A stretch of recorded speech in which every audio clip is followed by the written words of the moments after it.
Also joining us this morning is one of the stars of The Grey Man, two-time National Award-winning Indian actor, and a man who from this point on we shall refer to only as my sexy Tamil friend. Ladies and gentlemen, Dhanush.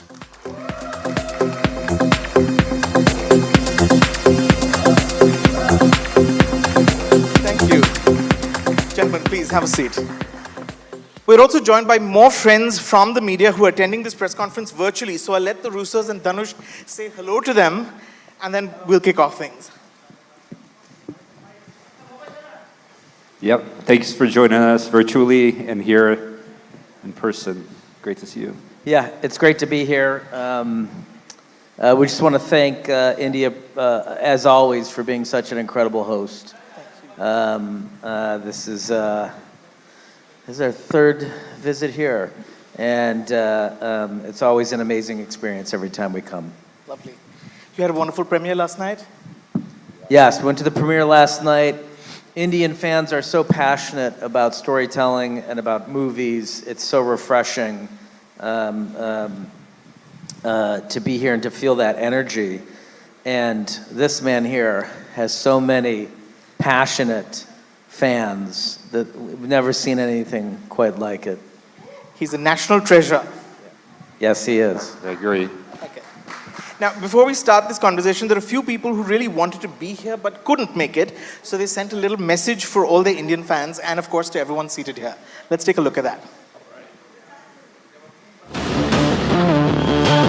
Familiar with each other's work before you met for The Grey Man, between the Russos and Dhanush? Were you familiar with Dhanush's work, and Dhanush, were you familiar with theirs? Of course, everybody knows them. Yeah, and we actually became familiar with Dhanush's work as we were sort of developing The Grey Man. We do a lot of research in terms of what we can do with the action, what we're aspiring to do, and we have a wonderful creative team and a stunt performing team that we work with as we develop those ideas. And many people on that team would start to show us videos of Dhanush over time, and sort of as examples of really, really fascinating action and cool ideas to do. And as Joe and I kept watching Dhanush in these clips, we started thinking, well, why are we just looking at him as a reference? Why don't we actually ask him if he wants to be in the movie? And to our great surprise and pleasure, he did. So we had a fantastic experience with him. Dhanush, were there specific films of theirs that you were a fan of? I mean, of course, Infinity War. I mean, it was, and if you have kids at home, you will know the Russos, right? Of course. So my kids are all big fans. We've all gone to the theaters and watched such, the true meaning of larger than life experience, and it's amazing to have had an opportunity to, work with them. It's great. Yeah, sure. Do we owe it to your children that you said yes to being in The Grey Man? No, just owe it to yourselves. To Anthony and Joe, when you go in to make a new action film, right after you make two of the biggest superhero films ever, how do you approach that, specifically the action? One would imagine that you've pretty much done everything that you've wanted to, done everything that you had in your mind. How do you approach a new action film when you get off those films? Well, this movie was an incredible opportunity for us because, look, we've been working in the realm of fantasy and science fiction with the Marvel films, and there's different rules to how those universes work, and I mean, look, that's part of the great fun of making those movies, is you're dealing with a fantasy realm. I mean, the challenge for us on this movie was going from those movies where like so much was possible. You can go to outer space, you can go to other dimensions. All of a sudden now we're dealing with something that more resembles our actual real world. And of course, even though the story is a heightened story, it still tries to behave according to the laws of physics and sort of in a way that's recognizable to us as something sort of plausibly real in our world. So So having to deal with those different rules, those are limitations, but limitations are always like very good for creativity because it forces you to become inventive within the restrictions of the limitations. So that was the great thrill for Joe and I, was just to be able to deal with a different set of rules, the different world that we were building in this movie. Right. Joe, did you want to add to that? Yeah, I mean, I think no capes, no shields in this one, as Ann said. So, it's exciting to us to work with material that has a global scale to it, that allows us to bring in actors like Dhanush from around the world. We see storytelling as a binding element, something that brings people together, brings community together. So we like telling stories that bring as many people in together as possible, and that's a priority for us. We love genre. We think lots of people like genre. Sure. They like to watch it. It's propulsive, and this is a big, fun, spectacle genre movie. Dhanush, the need to impress the kids aside, what sold you on doing this film? I mean, I've told this before. It's the Russos. It's the brand Russos, and the character, when they describe me, Avik's son, and it's a very easy yes, right? It's a very no-brainer. You just have to use this opportunity that was gifted to you and then make the most of it. Sure. Gentlemen, what was it specifically about this story? You explained the challenge and the opportunity about sort of now working in a universe where there are rules and a new set of rules, if you like. What was it specifically about Mark Greaney's book that appealed to you? And also, didn't it take about 9 years to develop? Yeah, we first read the book while we were working on Captain America: Winter Soldier. We were looking at it as a potential follow-up to that movie. We didn't know we were going to make 3 more Marvel films, so it took a little while for us to get back to The Gray Man. We loved the book because it was so energetic, it was fun, it was very modern. We loved the lead character. We liked this idea of, the world's assassins hunting him down. Again, it gives you an excuse for sort of a global cast.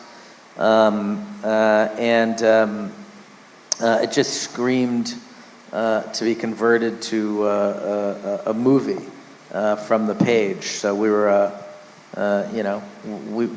we also liked that it felt very modern. It had very modern thematics in it. At the end of the day, it's a parable about 2 characters Ryan Gosling's character and Chris Evans' character, that are different sides of the same coin. And one leans towards humanity, and one leans away from humanity. And it seems to be a very common theme that we're all struggling with around the world right now. Do we lean towards community and humanity, or do we lean away from it and towards individualism and self-preservation? Did you want to add to that? No. Okay. Given that this is a spy film, there will be, and I know that there have been the obvious comparisons to Bond and Bourne, but what were your own specific sort of influences, if you like, inspirations for this one? Tonally, visually? Yeah, a lot of films from the 80s that we loved. Anthony and I are film fans. We grew up loving movies, and the motivation for us to make movies is to try to convey to audiences the feelings that we had in theaters when we watched movies growing up.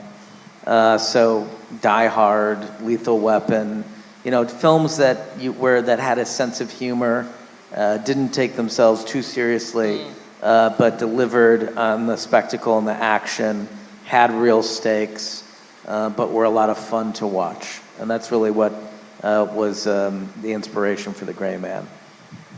Yeah. I would say, characters you can root for, characters you sort of can find an empathy for and identify with and sort of feel their jeopardy, Sure. It's not the first time that you've worked with Netflix. Of course, you produced Extraction. What does that relationship look like today? And how does Netflix support your sort of creative and artistic vision?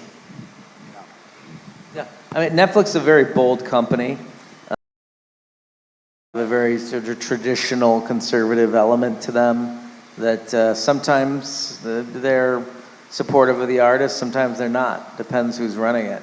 The consistency of leadership at Netflix has made it a unique place to work because they're extremely supportive of the artist and they absolutely stay out of your way.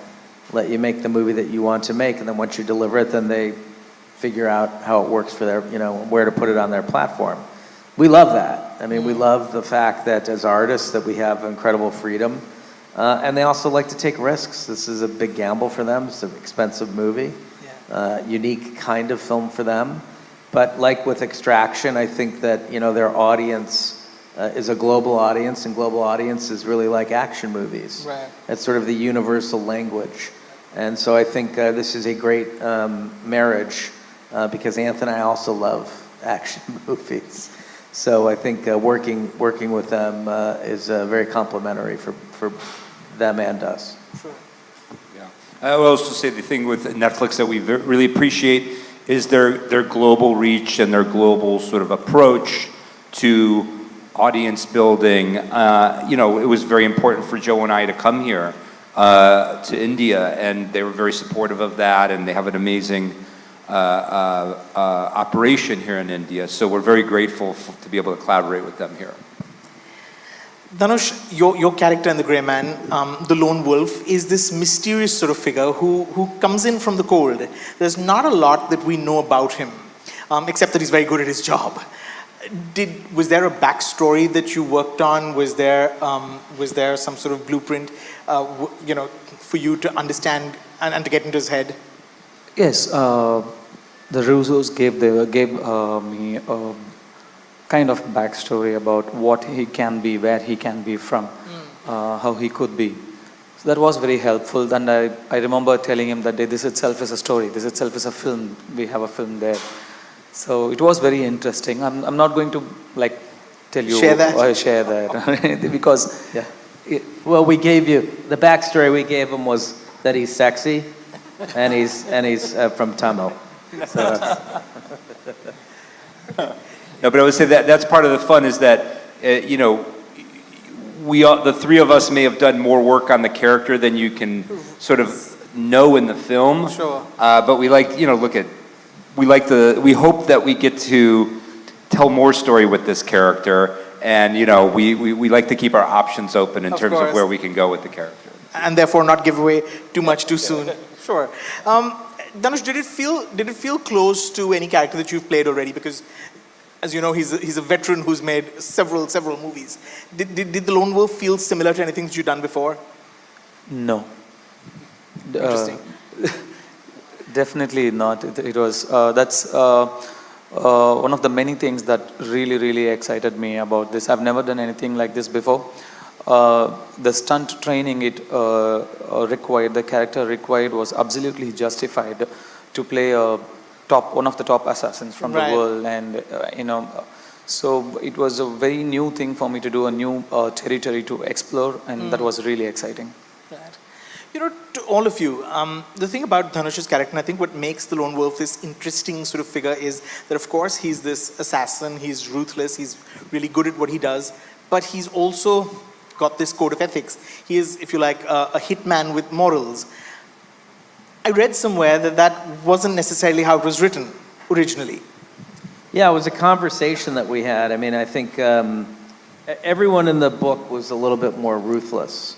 And in converting it to the screen, like Ann said, you want characters that you can root for. And we also like a world where not everybody's all good, not everybody's all bad. That's why it's called The Gray Man. Everyone operates in this gray area. What goes into planning and executing a sequence of that magnitude and impact? Oh, a lot of work. Many months. I mean, that sequence, that sequence is so large. The energy it takes on as we develop it, it almost feels like it's its own movie as we're prepping it within the movie.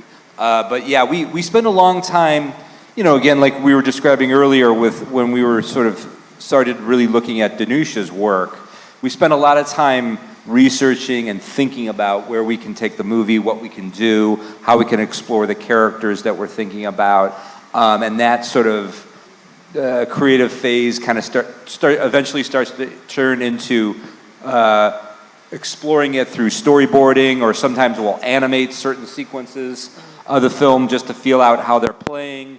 We'll also get together with our stunt team and we'll stage certain sections of the action that we're thinking about, like in a gym, and we'll shoot it and we'll edit it together. So it's almost a process of us making the movie before we make the movie, because action is so hard to shoot and hard to execute. When you get there on set, the crew is massive. Sometimes you're using a location that includes like a major city square in a big busy city. You're asking for trams and all kinds of things. So you have to be highly organized by the time you get there. So we go through an exhaustive process of knowing how the sequence can work best and what the sequence should be before we get there. How many days did it take to shoot? Is it true that you shut off the city square for a week? That sequence from start to finish was 6 weeks. And a lot of revising, very intense work. The hospital scene, I think we probably shot that for a month. The fight in the hospital room and the sequence outside, because we kept revising that as well. Dhanush, you have these two very thrilling fight sequences with Ryan Gosling and Ana de Armas' character. What were those like to shoot? How much prep went into those? It was good fun. It was amazing to film those sequences. The stunt crew train you in such a way you are surprised, but you surprise yourself. I was very surprised how fast I could move. They prepare you so well. I got about a month and a half training, just training. They start from the very basics. How to move, how to stand, where your fist should be, your leg should be. They start from such basics, and I was in my mind, I was thinking, like, I've done about 50 films, I've done so much stunts, I know all these things. Right. But then no, you don't. You're not ready for what's to come. They know it, of course. Right. So they prepare you step by step, take you step by step, and towards the end you feel like an actual pro. You need to be that good to, execute. Of course, you have amazing stunt team. They make you look so good, but it still takes so much preparation to look so good. So once I get there, once we started filming, it was really easy, and it was good fun to move so fast, and it felt really good. Right. But a fight scene is really like a dance, if you like. It's like you said, entirely choreographed. But also, it looks great if your dancing partner is just as skilled. And what was Ryan Gosling like? What was Ana de Armas like to shoot with? They both were really good. They both trained as hard, if not harder. They really gave it all. Meticulous preparation, meticulous training, and. They were so good. Anna was really fast, really quick, and I still remember the first day I had to do a kick, and I had to raise my leg, and it could come to a point, and they were stretching my leg to make it easy for me, and then Anna just comes in boom, goes like this, and I was like, what? She was so good. And Ryan was so into his character. He'll try to make the stunt choreography suit his character and take it in and make it the gray man. Right. It's amazing. I learned so much from both these wonderful actors, and it was a great experience. Sure.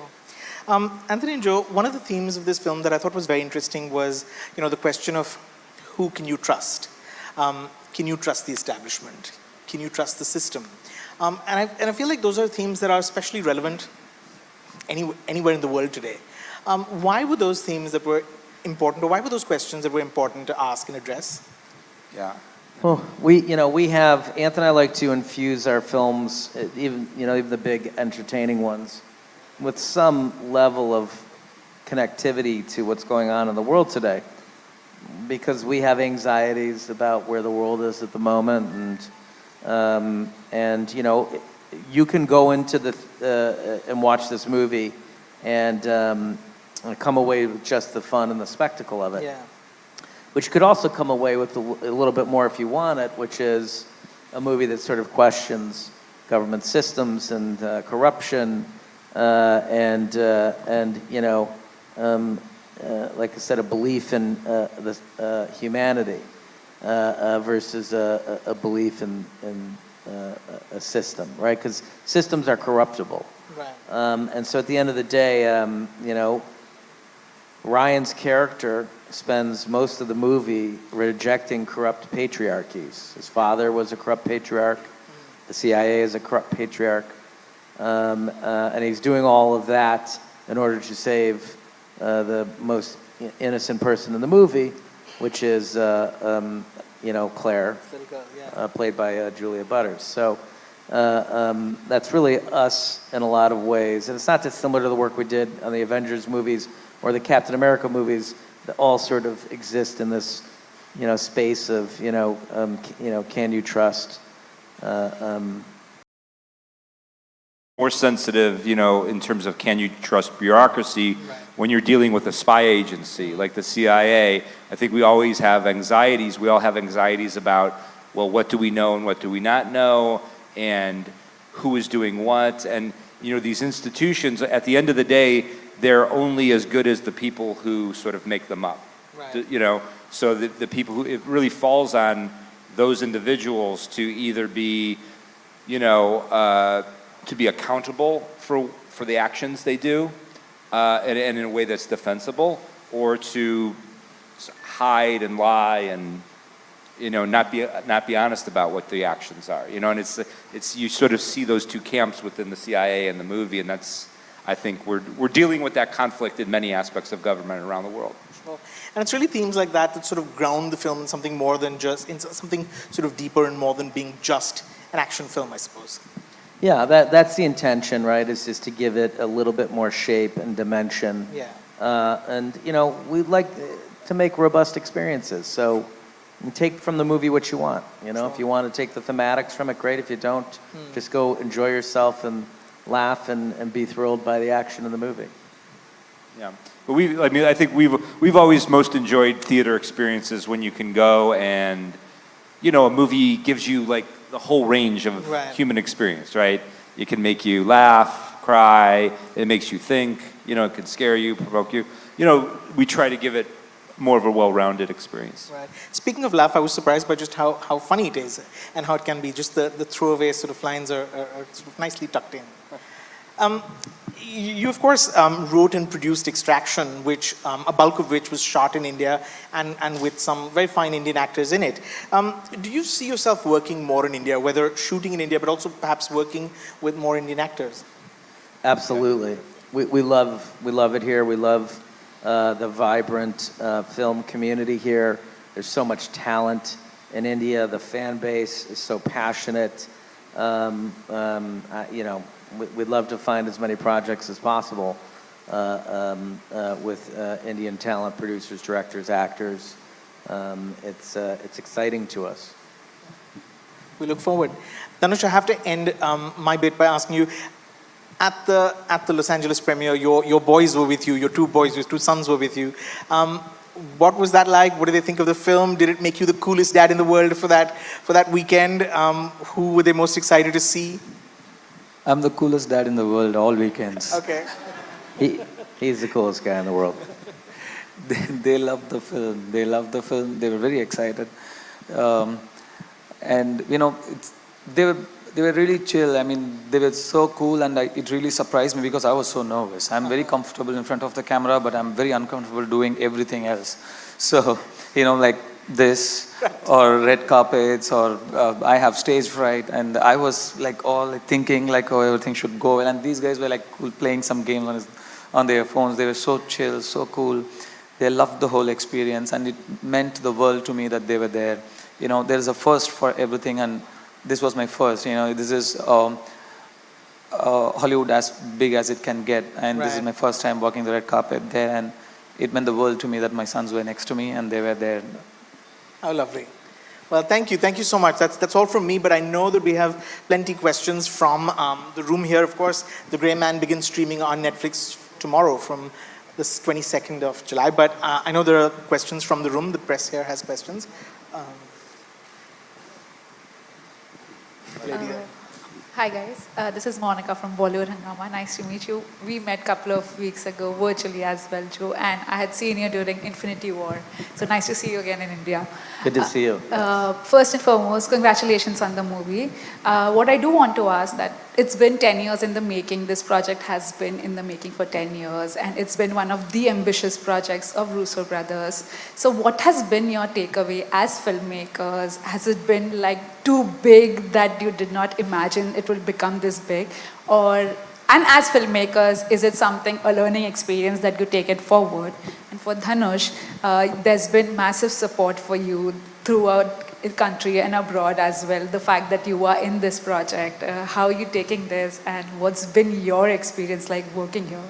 I mean, for us, look, we love ambitious movies. We grew up on them.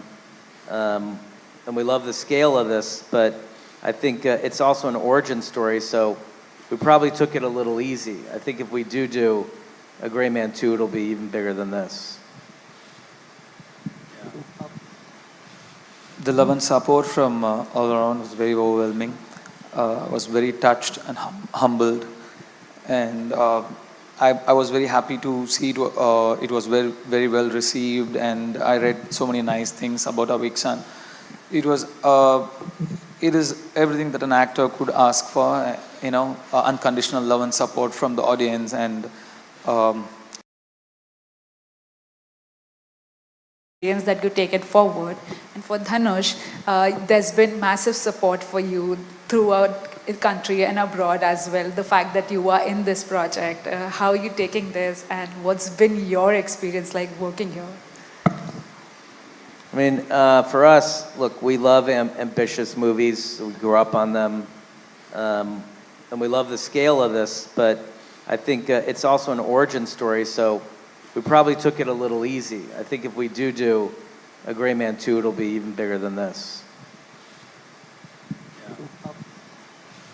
the love and support from all around was very overwhelming. I was very touched and humbled, and I was very happy to see it was very, very well received, and I read so many nice things about our big son. It is everything that an actor could ask for, unconditional love and support from the audience, and a good critical acclaim. So it's amazing to be a part of this entire journey. I will say this to your question. The time we've been developing this, we've been shooting a lot of other movies that have action, and we've been developing more of a team that we work with, collaborators that we work with, who allow us to be able to achieve these things. So it's funny, like over time, our team just gets better and better and stronger and more experienced. So I feel like we become capable of doing more and more over time. So it's exciting to think where we can all go next with the Gray Man. Thank you. The lady there, yeah. Hi, this is Karishma from Pink Villa. I have more of a unserious question. One of the funniest lines in the film was the Ken doll reference, which Chris Evans makes for Ryan Gosling. So was that an impromptu thing? Did you all know that he was in Barbie and you all added that? What's the story behind that particular line? We like to think that we manifested Ryan Gosling playing Ken in the Barbie movie. I mean, for as bizarre as it sounds, yeah, that was before anyone knew anything about the Barbie movie, us or Ryan or anybody. I think we could tell that Ryan had a lot of Kenergy, and that he was ready for a Kenaissance. So. Lovely. All the way here. Hi everyone, I'm Renuka Vyavahari from Bombay Times. Hi Rajiv. Hi Joe, Anthony and Dhanush. It was lovely seeing the film last night. I have two questions for Joe and Anthony. One was Avengers movies, okay? Everything is about no collateral damage. Like you cannot harm an innocent soul. Was it liberating for you guys to kind of let go of that and just go all the way? Like, let's just destroy as much as possible, because now that we do not have those restrictions. And answer this, and then I'll ask you the next question as well. Yeah, that's interesting. I mean, look, you always want to make sure that the storytelling is very thorough, right? So you want to think about not just your lead characters, but everybody in a movie. So I think on one level, when we were making the Marvel movies, we actually appreciated the approach to collateral damage. You know, there's something, it keeps you sort of balanced, it keeps you grounded in some sort of respect for not just your lead characters, but any element of the storytelling, which is good. But yes, this is a little more of the movie is a little bit more of maybe mature sensibilities, The Gray Man, than the Marvel movies. Maybe more adults. And because of that, it can get a little harder in terms of what the world is and how harsh the world can actually be. But at the same time, we're trying to create a balanced movie that is also entertaining. So we still want to keep ourselves balanced on that level, even in The Gray Man. And my second for Joe, I think, is the whole thing about, I think Karishma addressed this question, but Chris Evans' character, I think it was something else, because Chris Evans in white tight pants and a mustache, and him talking about sexy Tamil friend, and referring to Ryan Gosling as cute, cupcake, pumpkin. I think you guys had absolute fun making that character, isn't it? We did, and I think Chris had a lot of fun with it. I mean, he's supposed to be this flamboyant sociopath who is the opposite of the Gray Man. He likes to he likes to draw attention to himself when he walks into a room. He's a chaos maker. He doesn't like to think things through. He operates on instinct.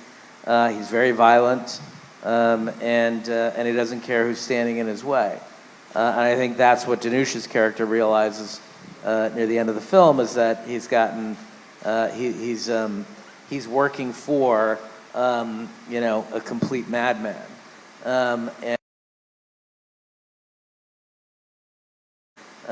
And especially when he starts talking about killing a small girl. So, the character is meant to be reminiscent of some extremist philosophies that are populating the world today. The haircut, the mustache, there's a bit of toxic masculinity in the character, and Chris, really understood the assignment, really wanted to embrace this idea of playing this really mean-spirited asshole. Hi. Hello, hi. This is Bhavna from India Today. Welcome, firstly, and really enjoyed the film, and I know that everyone here is going to enjoy it as much. My question first is to Dhanush. In an interview with Ryan Gosling recently with India Today, he mentioned that he really enjoyed working with you, and he would like to work in a film with you where you two are not fighting. So I want to know, how do you respond to that? And my next question is to both of you, and he also mentioned that he would perhaps talk to both of you, Anthony and Joe, to produce a film with Dhanush and him where they're not fighting and are perhaps in a different setting altogether. How do you respond? Are you up for it? It would be great to work with Ryan again. He's a fantastic human being. He's very kind, very sweet, very welcoming, and he kind of made me feel very, very comfortable on sets. And we have amazing mutual respect for each other, and it will be really, really great to work with him, regardless whether we are fighting or not fighting with each other. But it will be great to work with him again. Thank you. Hi, maybe a road movie where they have to travel across India. I'm just coming up with it. I don't have the plot yet, but I think Netflix should just tap on that idea right away. But thank you so much. a comedy. Thank you. Hi, Dhanush. This is Sonal from News 18. There's always been a debate about Bollywood and South cinema, and you've also kind of time and again mentioned that you're always referred in articles as South Indian actor, rather you should be referred as an Indian actor. Was it necessary for your character to be referred as a sexy Tamil friend or a Tamil friend, getting into it? And because it had a name like Avik Sen or Lone Wolf. So It's not absolutely necessary, but there's nothing wrong in it. There is it's like more details. The more the details, the better. Joe Russo told me, the more the flavor, the better. So we were just trying to add a little more flavor, and I don't think there's any harm in saying he's a Tamil guy from India. So it's absolutely fine. But yes, I do. I have some what to say. I'm not. I would appreciate if they collectively call us as Indian actors rather than South actors, North actors. The world has shrunk, and the borders have, the lines are like, they're fading, and this is the time to, come together and make this one big industry. I mean, it is a huge industry, and it'll be really great if we function together and make movies for everybody, not just South audience or North audience. It is not regional film, it's a national film, not regional films. Every film is a national film. People watch South films, we watch North film, like every film is for everybody. Especially with the digital platforms, now everybody has easy access to watch everybody's work. Talents are easily seen. People can, this is a great time to be an actor as well. If you do a good job, if you do your job right, you are noticed by everybody. So it's just great. It just doesn't make sense even now at these times to mention me or anybody as South actor. We're just actors from India, Indian actors. Wise words to end with. I'm told that's all the time we have. Thank you, gentlemen. Thank you, Anthony. Thank you, Joe. Thank you, Dhanush. Thank you, everyone, for being an incredible audience. Thank you so much. Thank you. Yeah, we'll do pictures now. Thank you, gentlemen. We'll do some. Thank you. I just want to say I'm sorry. I'm sorry if I was doing this the whole time, but Amir Khan was very gracious to host us for dinner last night, and when we were leaving, he gave me what was it called? How do I say? Pan. Pan. So I have beetle leaf stuck in my teeth. Something still. to take back with you. Yeah, it's still stuck in there. Thank you, Joe. Thank you. Thank you all. Okay. Thank you.